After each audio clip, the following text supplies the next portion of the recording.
Alors, est-ce que tu peux nous rappeler le grand principe, le pourquoi, en fait, tu as créé Ivoire il y a maintenant 8-9 ans, 9 ans?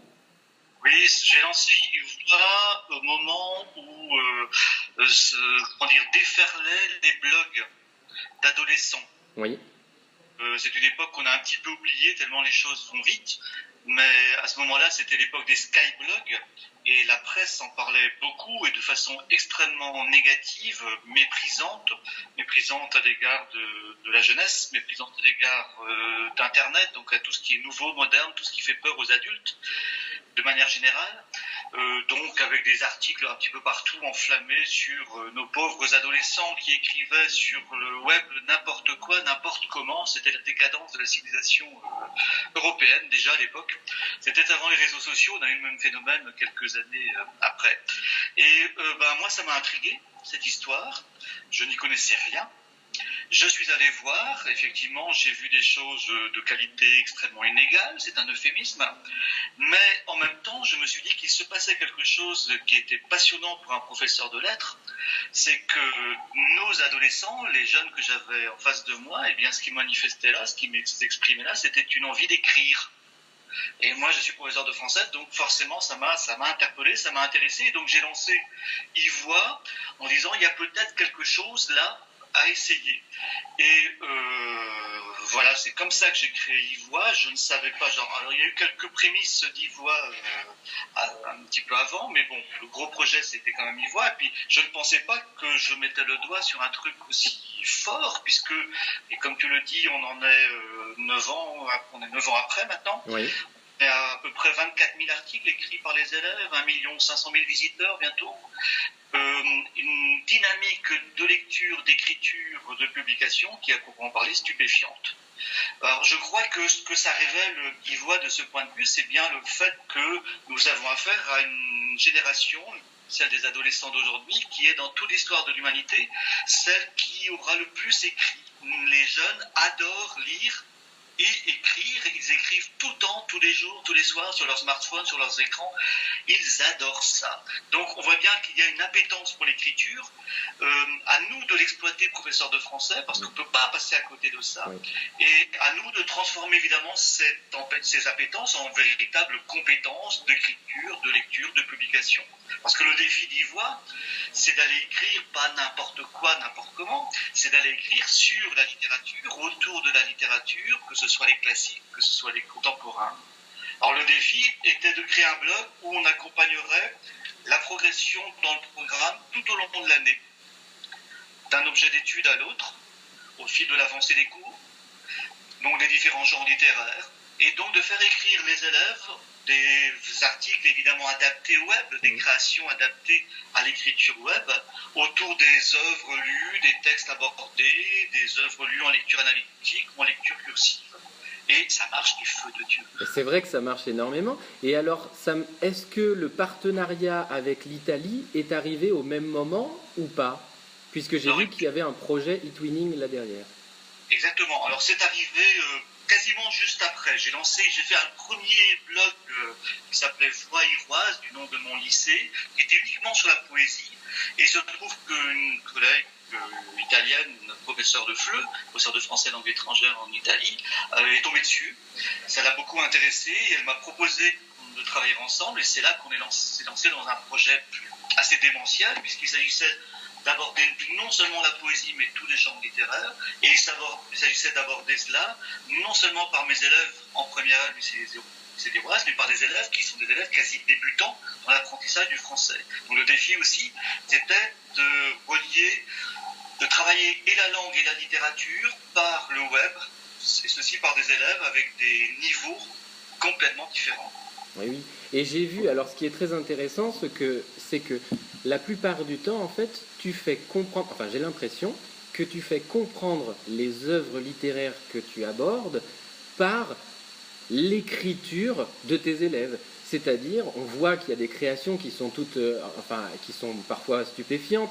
Je me souviens notamment de, là, la dernière là qui arrive, c'est cette maison de poupées à l'antique. Voilà, il y a tout un travail d'imagination et vous passez à chaque fois par l'écriture. C'est-à-dire, ça peut très bien être le journal intime d'un personnage ou d'un auteur. Ça peut être le blog d'un auteur de la Renaissance ou du Moyen-Âge, etc. Vous avez vraiment un travail de compréhension des œuvres par l'écriture même de l'élève, en fait. Tout à fait. Il s'agit vraiment de relier lire, écrire, publier. Donc c'est écrire pour mieux lire, c'est lire pour développer des compétences d'écriture, c'est lire, écrire pour développer aussi des compétences de publication, parce que tout ceci relève fondamentalement quand même de l'EMI. C'est d'apprendre à publier aussi en respectant des règles, des codes, les codes de l'interface, les règles de la publication en ligne. C'est comprendre fondamentalement que ce qu'on publie sur le web, il faut que cela donne la plus belle image de soi. Et donc c'est aider aussi à construire une estime de soi chez des adolescents, et Dieu sait si c'est important. Alors sur le plan de ce que tu évoques de la lecture-écriture, le blog fondamentalement, Ivoire et d'autres projets du même genre, repose évidemment sur toute la pédagogie centrée sur le sujet lecteur, qui redonne au lecteur la possibilité de s'emparer du texte lu, de dire je, et de le recréer à sa façon. Alors ça existait avant Internet, c'est les journaux de lecteurs, c'est les carnets de lecture qu'on trouve au collège assez régulièrement. Donc c'est ça, mais cette fois-ci partagé. Donc c'est prendre le risque et trouver le plaisir aussi de partager sa lecture, ses propres propositions d'analyse avec d'autres personnes. D'où alors peut-être le fait d'être passé après par Twitter, peut-être. Exactement. Voilà. Exactement. Donc Twitter, les réseaux sociaux de manière générale, parce que le blog est le centre, le cœur du réacteur nucléaire, on va dire, mais on utilise bien d'autres outils en ligne, bien d'autres applications web, et en particulier les réseaux sociaux, et en particulier Twitter qui me semble le plus intéressant. Et pourquoi alors justement ça te paraît toi le plus intéressant Twitter par rapport à Facebook? Parce que c'est vrai qu'on pourrait se dire, autant Snapchat, on peut peut-être, il existe une utilisation possible, ou des utilisations possibles de Snapchat, mais on verrait plus Facebook comme réseau social, correspondant en plus peut-être au public qu'on a, plus que Twitter.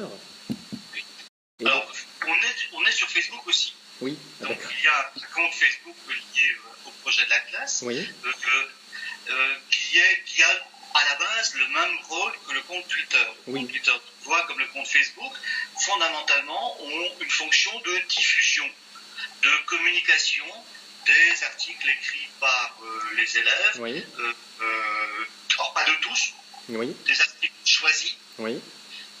Donc souvent c'est moi qui les publie, parfois ce sont les élèves eux-mêmes, quand ils sont particulièrement fiers de leurs articles, ils savent qu'ils méritent d'être diffusés au-delà du premier cercle du blog.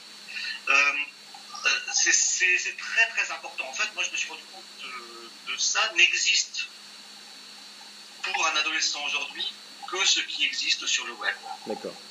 Le monde réel, aujourd'hui, il est en ligne. Je pense qu'il faut qu'on arrête de penser avec cette antithèse entre le virtuel et le réel. Enfin, en tout cas, moi je pense, d'après mon expérience, d'après ce que je vois chez eux, c'est que pour eux, le réel, c'est ce qui est sur le web. Oui. Et le virtuel, c'est l'école. Ah oui, d'accord. C'est complètement virtuel, théorique, abstrait, distant, lointain. Donc, il s'agit évidemment de faire en sorte que tout ça se rejoigne. Oui. On peut donner plus de réalité à ce qu'on fait à l'école en allant aussi le faire et le diffuser sur le web. C'est ça. On a l'impression que pour eux, le monde se définit par le fait de partager. Et donc forcément, comme à l'école, bien sûr, ils apprennent, on leur donne des connaissances, mais malgré tout, il n'y a pas de réelle discussion, il n'y a pas forcément de réel partage.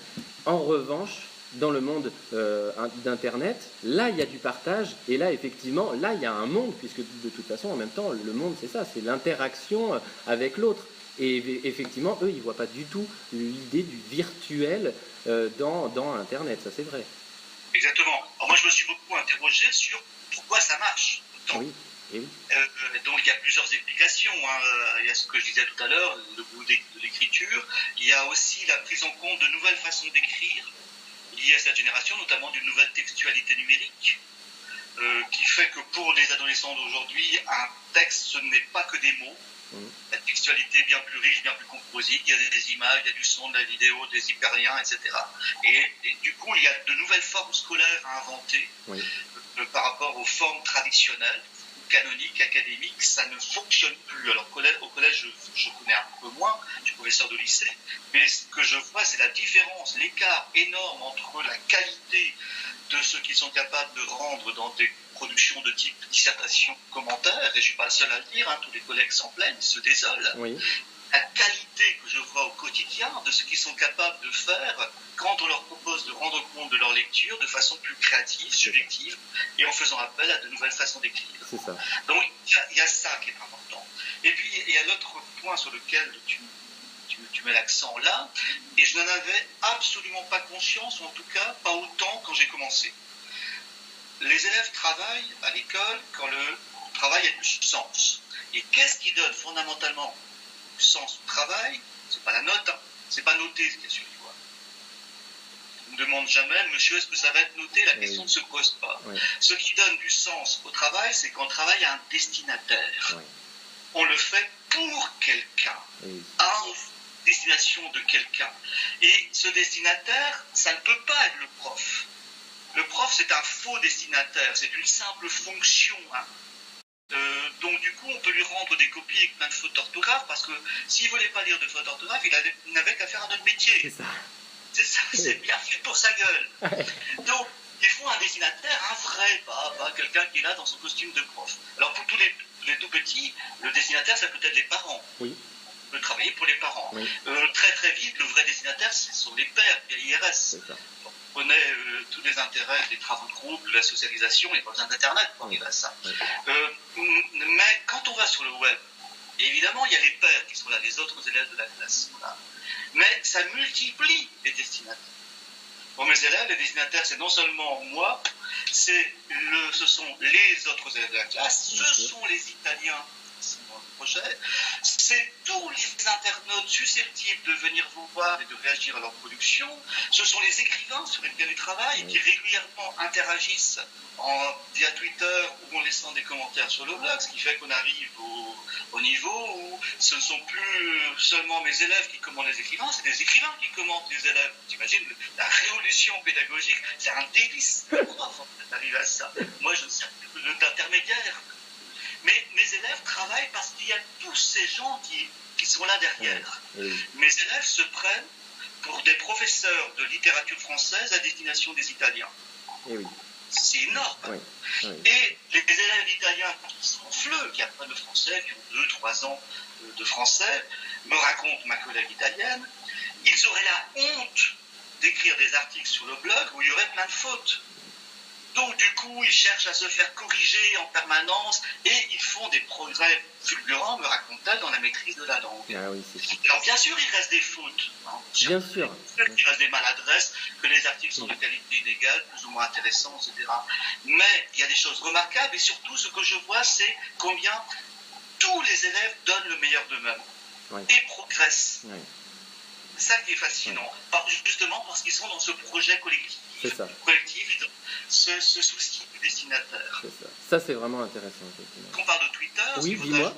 Parce que je n'ai pas complètement répondu à ta question, c'est que Twitter est en plus, par rapport à d'autres réseaux sociaux que j'utilise aussi, Instagram, Snapchat aussi, et vraiment cette année, c'est l'année Instagram, Snapchat. Hein, c'est des élèves de cette génération-ci qui sont à fond dans ces réseaux sociaux-là. Mais Twitter a l'intérêt évidemment de la contrainte des 140 caractères. C'est pour ça que je demande aux élèves aussi de créer des comptes personnels. Il n'y a pas seulement un compte de classe, il y a des comptes personnels. Alors, entendons-nous bien, ce sont des comptes personnels professionnels. Ils sont en tant qu'élèves, ils peuvent avoir des comptes personnels privés par ailleurs qui ne m'intéressent pas. Ils y sont pour un travail dans le cadre du projet Ivoire avec un contrat, avec une fiche à respecter, avec des consignes, informations officielles aux parents, etc. Et on y mène des activités spécifiques d'écriture créative en utilisant au mieux la contrainte des 140 caractères. D'accord. Et c'est passionnant. vraiment. On peut partir sur de l'oulipo là, hein, à chaque fois avec Twitter, hein, complètement. Ouais, d'accord. Et je trouve qu'il n'y a pas que l'oulipo, à mon avis, pour travailler l'écriture poétique. Oui. Le tweet, c'est l'extra d'aujourd'hui. Oui, c'est vrai. C'est la fulgurance poétique qu'on peut travailler. Donc pour tout mettre en place des ateliers d'écriture poétique, c'est passionnant. Tout à fait d'accord avec vous. Bien, je coupe. Tu peux couper. D'accord, c'est bon. Je te dis à bientôt.